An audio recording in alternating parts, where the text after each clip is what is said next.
Objective निर्देशांक ज्यामिति से बताते हैं, जो इस बार बोर्ड एग्जाम में हमेशा आएगा। जितना ऑब्जेक्टिव लिखा हुआ है इस बोर्ड पर आप देखिए।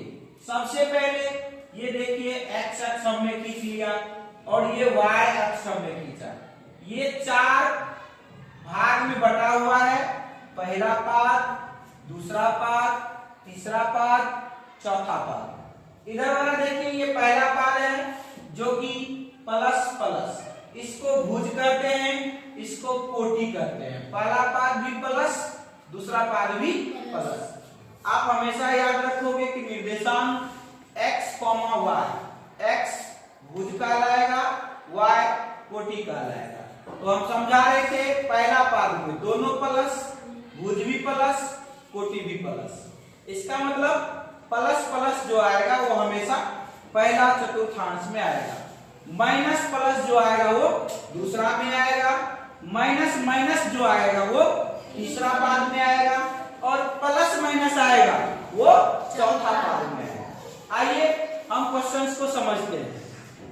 क्वेश्चन है 2 - 4 किस पाद में है? तो पहले प्लस तब यहाँ से देख लेंगे, पहले प्लस तब माइनस कौन में है?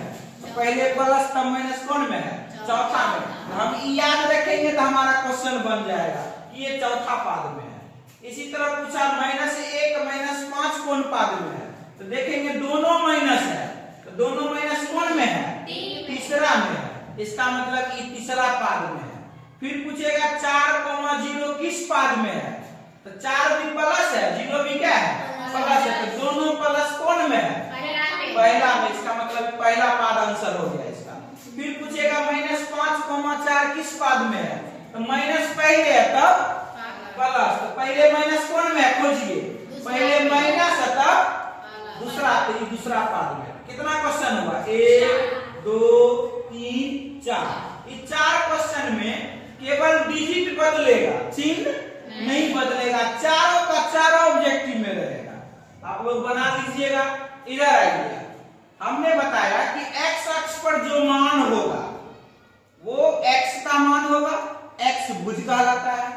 y अक्ष पर जो मान होगा वो कोटि होगा। तो कोटि y अक्ष पर और x भुज। हाँ याद रखना है, x मतलब भुज, y मतलब कोटि। तो x अक्ष का मान जितना आएगा सब भुज कहलाएगा और y अक्ष पर का मान जितना आएगा सब क्या कहलाएगा? अब आपसे क्वेश्चन कर रहा है कि x अक्ष पर स्थित बिंदु का निर्देशांक बताइए।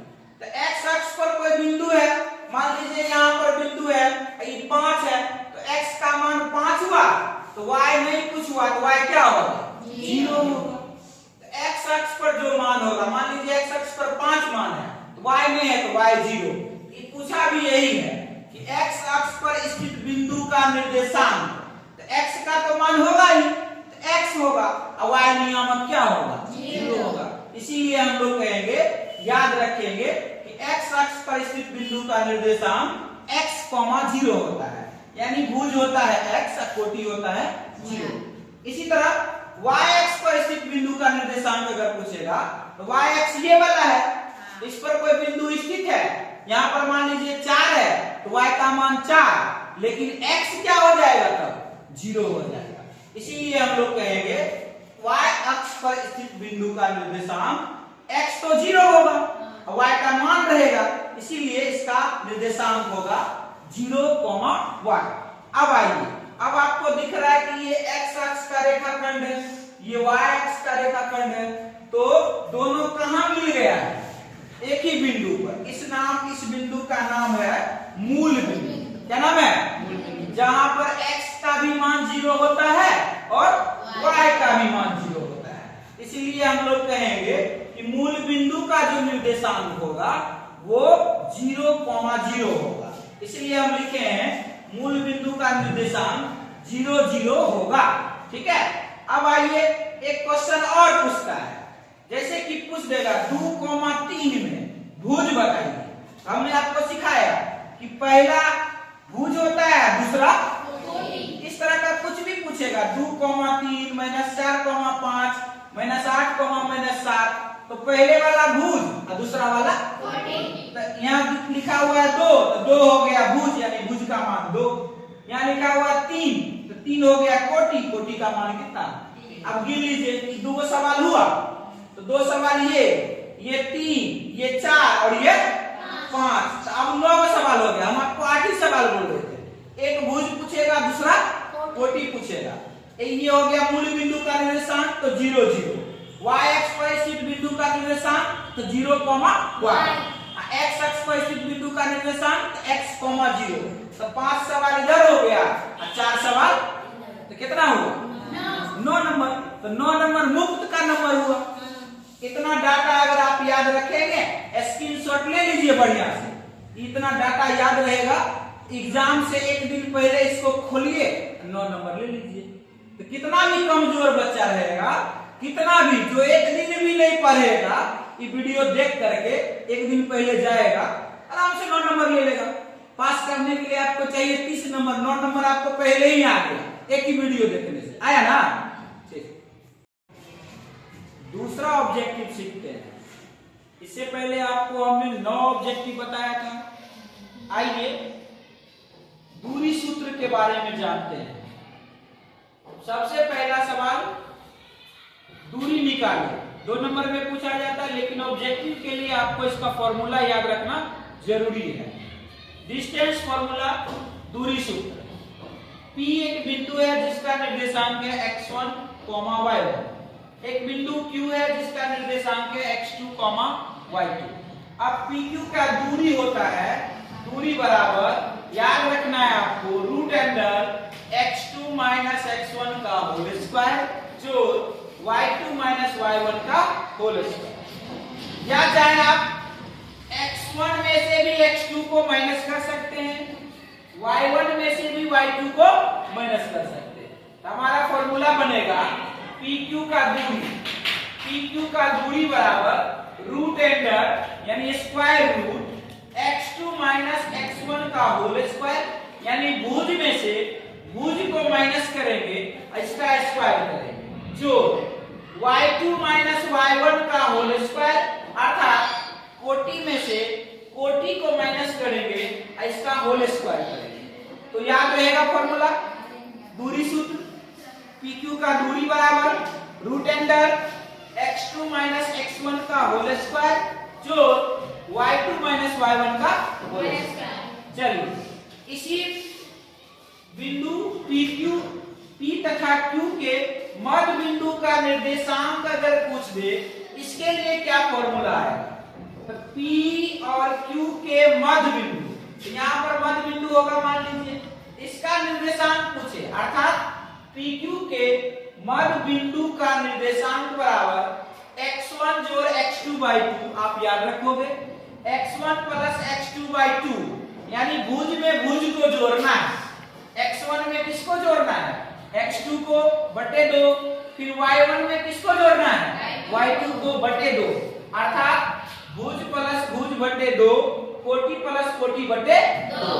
ये जो आपको निकला, ये PQ के मध्य बिंदु का निर्देशांक। इस तरह से अगर क्वेश्चन बदल करके भी दे, ये दोनों फॉर्मूला तो आपको याद रखना ही है, फॉर्मूला तो निश्चित रूप से रहेगा। तो 9 2 कितना हुआ, 11। अब इसी फॉर्मूला पर आधारित अगर कोई सवाल दे दे, जैसा कि अगर आपको कह दे कि बिंदु A x, y से मूल बिंदु का दूरी निकालें, मूल बिंदु का दूरी निकालें, मूल बिंदु का दूरी निकालें, तो बहुत सिंपल फॉर्मूला लगेगा, यानी दूरी लगेगा। दूरी निकालने का फॉर्मूला होता है x2 - x1 का होल स्क्वायर जोड़ y2 - y1 का। अब आपको लिख रहा है कि ए बिंदु है x, y, मूल बिंदु, तो मूल बिंदु क्या होता है 0, 0, यानी इस दोनों से दूरी आपको निकालना है। मूल बिंदु से, तो मूल बिंदु का निर्देशांक कितना 0, 0। तो x में से 0 को घटाइए होल स्क्वायर, और y में से 0 को घटाइए, तो हम इसमें से भुज को घटाएंगे। सर बोले थे भुज में से भुज को घटाओ, होल स्क्वायर जोड़ कोटि में से कोटि को घटाओ, तो y में से 0 को घटाओ होल स्क्वायर, बन गया सवाल। x में से 0 घटाएंगे x स्क्वायर, x में से 0 घटाएंगे x होगा तो स्क्वायर करेंगे x स्क्वायर हुआ, y में से 0 घटाएंगे उसका स्क्वायर करेंगे तो क्या होगा y स्क्वायर। यही आपका आंसर हो गया। लेकिन ये क्वेश्चन ऑब्जेक्टिव में पूछा जाता है अक्सर, तो आप इसको भी याद रखोगे। x, y से मूल बिंदु का दूरी होगा रूट अंडर एक्स स्क्वायर जो ये ऑब्जेक्टिव में अक्सर आता है ये सब सवाल। ऐसा क्या यही आता है, x, y से मूल बिंदु का दूरी क्या होगा जल्दी बताओ, रूट अंडर एक्स स्क्वायर जो कितना ऑब्जेक्टिव हुआ गिनती करो, 12 हो गया। अब इस पर आधारित कैसे सवाल रहेगा, 13 हो जाएगा। जैसे मान लीजिए क्वेश्चन रहेगा 2,3 तथा 4,1 के मध्य बिंदु का निर्देशांक बताओ। तो मध्य बिंदु में हमने क्या बोला था कि फर्स्ट वाला में फर्स्ट वाला को जोड़ना है और दूसरे भाग देना है, दूसरा वाला में दूसरा वाला को जोड़ना है, दूसरे जोड़ो, 4 में 2 जोड़ोगे कितना 6, मध्य बिंदु का निर्देशांक निकल जाएगा। मध्य बिंदु का नियामक को ही निर्देशांक कहते हैं, इस बात को आप याद रखोगे। तो 4 में किसको जोड़ना है 2 प्लस 4 कितना, तो लिखोगे 2 प्लस 4 बट्टा 2, कॉमा 3 में किसको जोड़ना है फिर तो लिखोगे 3 प्लस 1 बट्टा 2, निकल गया। 4 2 कितना 6 में 2 से भाग दो कितना 3, 3 1 कितना 4 में 2 से भाग दो कितना, आंसर आ गया। तो इस तरह से ऑब्जेक्टिव में ये दोनों रहेगा। कहेगा मध्य बिंदु का निर्देशांक बोलो तो आपको डायरेक्ट आंसर लिखना है, डायरेक्ट क्या लिखना है, ये नहीं कि वहां बना के देखेंगे, तुरंत सवाले में जोड़ लेंगे। पहला वाला 4 2 कितना 6 का आधा कर देंगे परसेंट कितना 3, 3 1 कितना 4 का आधा कर देंगे कितना, हो गया आंसर बनेगा ना। तो 9 3 कितना हुआ 12, 1 2 3 4, अब 13 होगा, कितना हो गया 13 ऑब्जेक्टिव हुआ ना। अब अगला बार 12 13 से बाद होगा।